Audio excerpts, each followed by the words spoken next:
प्रधानमंत्री नरेंद्र मोदी को पिछले 29 सालों से अपना भाई मानकर उन्हें राखी बांध रही कमर शेख एक बार फिर से रक्षाबंधन के दिन पीएम मोदी को राखी बांधने के लिए दिल्ली आने की तैयारी कर रही है। ये लगातार 30वां रक्षाबंधन होगा जब कमर शेख प्रधानमंत्री नरेंद्र मोदी की कलाई पर राखी बांधेगी। पाकिस्तान के कराची शहर के मुस्लिम परिवार में कमर शेख का जन्म हुआ था। साल 1981 में कमर शेख की शादी मोहसिन शेख से हुई।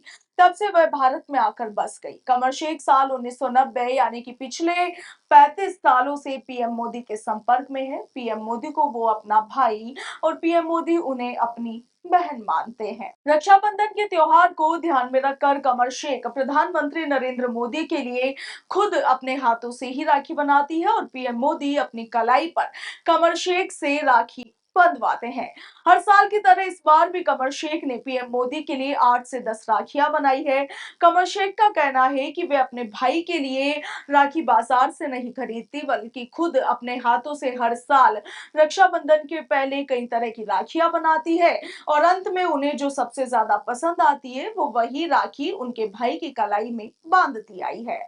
इस बार 30वें साल पीएम मोदी को राखी बांधने की तैयारी कर रही कमर शेख कहती है कि जो राखी वे इस साल पीएम मोदी को बांधने वाली है वो उन्होंने वेलवेट पर बनाई है। इसके साथ ही उन्होंने बताया कि राखी में पर्ल, मोती, जरदोसी, टिक्की का इस्तेमाल किया गया है। पीएम मोदी को राखी बांधने के लिए दिल्ली जाने के लिए रक्षाबंधन के एक दिन पहले यानी कि 18 अगस्त का टिकट उन्होंने किया हुआ है। और इसके साथ इस बार की राखी को लेकर कमर शेख का क्या कुछ कहना है, आप भी सुनिए। जी मोदी जी को तकरीबन 35-38 साल से हम लोग जानते हैं, लेकिन फिर मोहसिन के पेंटिंग एग्जीबिशन के सिलसिले में हम लोग दिल्ली जाते रहते थे। वहाँ पर मुलाकात हुई। फिर हमारे जो गवर्नर डॉक्टर स्वरूप सिंह थे, जब हम जा रहे थे तब डॉक्टर स्वरूप सिंह ने ये कहा था, जब हम छोड़ने के लिए उनको जब गए थे तो मोदी साहब भी थे वहाँ पर और बहुत सारे लोग थे। तो गवर्नर साहब ने मोदी जी से कहा था कि ये मेरी बेटी हैं, आज से मैं इनको आपके हवाले करके जा रहा हूँ। तो भैया ने उस वक्त ऐसा कहा था कि आपकी बेटी है ये, तो आज से ये मेरी बहन है। उन्होंने इतना अच्छा सा बोला था कि तब से इतना मुझे अच्छा लगा और उसके बाद फिर हमारी मुलाकात होती रही। लेकिन जब पहली बार रक्षाबंधन आया तो जब मैंने उनको राखी बांधी तब मैंने उनसे कहा कि भैया मैं आपके लिए दुआ करती हूँ कि आप गुजरात आएं और गुजरात के सीएम बने। तो उस वक्त वो संघ का काम करते थे और सुबह से शाम तक बिजी रहते थे। हम लोग बहुत बार मिलते थे उनको, लेकिन पूरा दिन बिजी रहते थे वो। तो और जब वो मिलते थे तब हमेशा मुझसे ये कहते थे कि कैसी है बहन, ऐसे ही पूछते थे। तब मुझे बहुत ही अच्छा लगता था। और मैं क्योंकि कराची से आई थी, यहाँ मेरे कोई रिश्तेदार नहीं थे, बहन भाई कोई नहीं, मम्मी डैडी कोई नहीं था, तो मुझे उनका जो रिश्ता और उनका बोलना था वो बहुत अच्छा लगता था। और तब से मैंने उनको राखी बांधनी शुरू की और ये मेरी 30वीं राखी है उनको।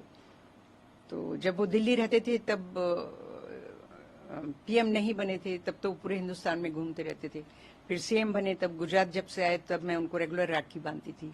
और अब पीएम बने हैं तो अब कोविड के अलावा बाकी हमेशा मैं जाती हूँ उनको बांधने के लिए। और वो रिश्ता, इतने बड़े पीएम होकर वो हमारे साथ रिश्ता रखे हुए हैं, ये उनका बड़कपन है और वो निभा रहे हैं। तो मैं तो छोटी हूँ, उनसे बहुत ही मामूली इंसान हूँ। मुझे जाहिर है ये मेरी किस्मत है कि मैं उनको इतने सालों से राखी बांधती हूँ और वो भी निभा रहे हैं और मैं भी कोशिश करती हूँ कि मैं थोड़ा सा मैं भी निभाऊंगी उसको। क्या हर साल दुआ मांगते हो और किस तरह से उनके लिए? मैं हमेशा उनके लिए, जब से मैं मिली थी और बहन उन्होंने कहा था, तब से मेरी फीलिंग तो यही थी जैसे एक भाई के लिए बहन की होती है। हमेशा मिलते थे, बहुत अच्छे से बातें करते थे। उस वक्त बेटा हमारा छोटा था, उसके बारे में पूछते थे, मोहसिन कौन सी पेंटिंग बना रहे हैं, क्या कर रहे हैं।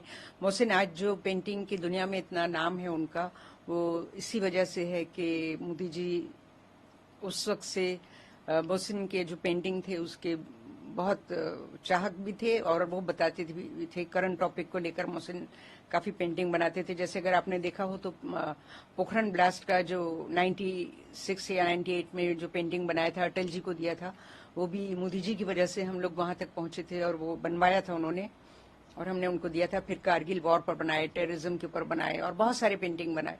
तो इस सिलसिले में हमारी बहुत बार मुलाकात होती रहती थी। तो आज जो कुछ भी हम हैं वो उनकी वजह से हैं काम तो होता है, लेकिन उसको सराहने वाला भी कोई होना चाहिए। और उन्होंने पूरे हिंदुस्तान में और पूरे वर्ल्ड में पहचान दिलाई। और मैं नाचीज जो हूँ, उनकी वजह से ही मुझे भी थोड़े बहुत लोग जानते हैं कि मैं मोदी जी को राखी बांधती हूँ इतने सालों से। मुझे बड़ी खुशी होती है और हर वक्त मैं उनके लिए दुआ करती हूँ कि उनकी लंबी उम्र हो और अच्छी सेहत के साथ वो इसी तरीके से जो काम कर रहे हैं वो करते रहें।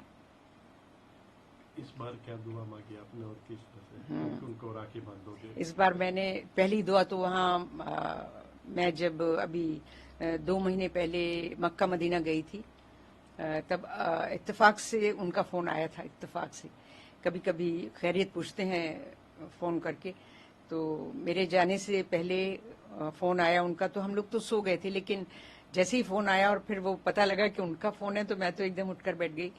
तो बोली, वही उन्होंने कहा कैसी हो। पहले मोहसिन ने उठाया, तो मोहसिन से उन्होंने थोड़ी देर बात की, और बात करने के बाद कहते हैं मेरी बहन को दो फोन। तो फिर मैंने लिया फोन। फिर मैंने कहा कि भैया मैं जा रही हूँ, मैं आपके लिए दुआ करूंगी कि आप इस बार 2024 में भी आप इलेक्शन जीते और आप ही पीएम बने। तो उन्होंने ये कहा कि आप मेरे लिए तो दुआ करोगी ही, लेकिन पूरे हिंदुस्तान के लिए दुआ करना। तो मुझे बड़ा अच्छा लगा कि इन्होंने पूरे हिंदुस्तान के लिए दुआ करना कि सब ठीक ठाक रहे, अमन और सुकून रहे। तो मुझे बहुत अच्छा लगा था और मैंने वहां जाके दुआ की उनके लिए बाकायदा कि भैया को मतलब इस बार भी वो इलेक्शन में आए और अच्छे से जीते। बस बहुत अच्छी बात है कि वो तीसरी बार पीएम बने हैं और आगे इसी तरीके से वो काम करते रहें और सबका साथ और सबका विकास होता रहे। ये मेरी दिल से दुआ है। जो लोग इसको मतलब नहीं समझ पा रहे हैं वो समझें कि उनका जो है मकसद कुछ और है और वो हिंदुस्तान को बहुत आगे ले जाना चाहते हैं, लेकिन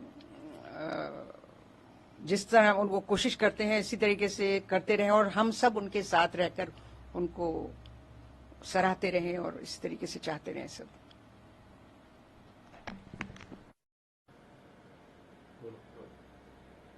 मोहसिन भाई, मोदी जी को कोमर बेन इतने सालों से एक रिश्ता रहा है, इतना राखी बांधती है, क्या लग रहा है किस तरह से उनका एक रिश्ता इतने साल कंटिन्यूस रहा और क्या कारण है? सर मैं पूरा मेरा विश्वास, मेरा यकीन इस पे है कि वो हिंदू है और मैं मुसलमान हूं। वो संघ के साथ जुड़े हुए हैं, मैं हिंदुस्तानी हूं, मैं भी हिंदुस्तानी हूं, वो भी हिंदुस्तानी है। कई बार ऐसा देखा गया है कि जो खून के रिश्ते होते हैं और जो मोहब्बत के रिश्ते, जो दिल के रिश्ते होते हैं, वो खून के रिश्ते पे भी हावी हो जाते हैं। तो मेरा उनके साथ में जो 38 साल से जो रिश्ता रहा हैगा, उस रिश्ते के अंदर उन्होंने कभी हमसे ये नहीं पूछा कि तू कौन है, क्या है। मैं अपने कर्म करता रहा, वो अपने कर्म करते रहे और उस कर्म के अंदर हमारी अंडरस्टैंडिंग ऐसी बनी रही कि मैं जो कुछ भी करता था उनको अच्छा लगता था और वो जो कुछ भी करते थे या जो कुछ भी हमें कहते थे तो हम भी उनकी बात को समझते थे, गहराई से समझते थे और करते थे। और जब मेरी मिसेज के साथ में उनका रिश्ता बना भाई बहन का, तो मुझे ऐसा लगा कि आज हिंदुस्तान की आबादी 140 करोड़ की है। अब 140 करोड़ लोगों के दिल में यह है कि हम प्राइम मिनिस्टर ऑफ इंडिया जो नरेंद्र मोदी साहब है उनको देखें, नजदीक से जाके देखें। मगर हर एक की तो ये किस्मत नहीं होती ना कि वो प्राइम मिनिस्टर को इतने नजदीक से जाके देखे। उन 140 करोड़ में मैं भी एक अदना सा आदमी हूं, मगर मेरा नसीब ये है कि मैं उनके पास जाके बैठता हूं, उनसे हाथ मिलाता हूं, उनसे दिल की बात करता हूं, उनकी बातें सुनता हूं, अपनी बातें कहता हूं। तो ये मेरे लिए बहुत मतलब खुशकिस्मती की बात है। तो ऐसा नसीब सबका तो नहीं होता। आज वर्ल्ड के इतने बड़े नेता होने के बावजूद, बड़े बड़े नेता वर्ल्ड के उनके साथ तस्वीर खिंचा के अपने आप को फक्र महसूस करते हैं। तो सर मैं सच कहूं तो मेरे बीबी के भाई होने के नाते से वो मेरे साले हुए, वैसे देखा जाए तो दुनिया की नजर में तो ये कर, मगर मैं इतने बड़े आदमी को उस नजरिए से नहीं देखता। मैं ये देखता हूँ कि ये आदमी ने एक ऑर्डिनरी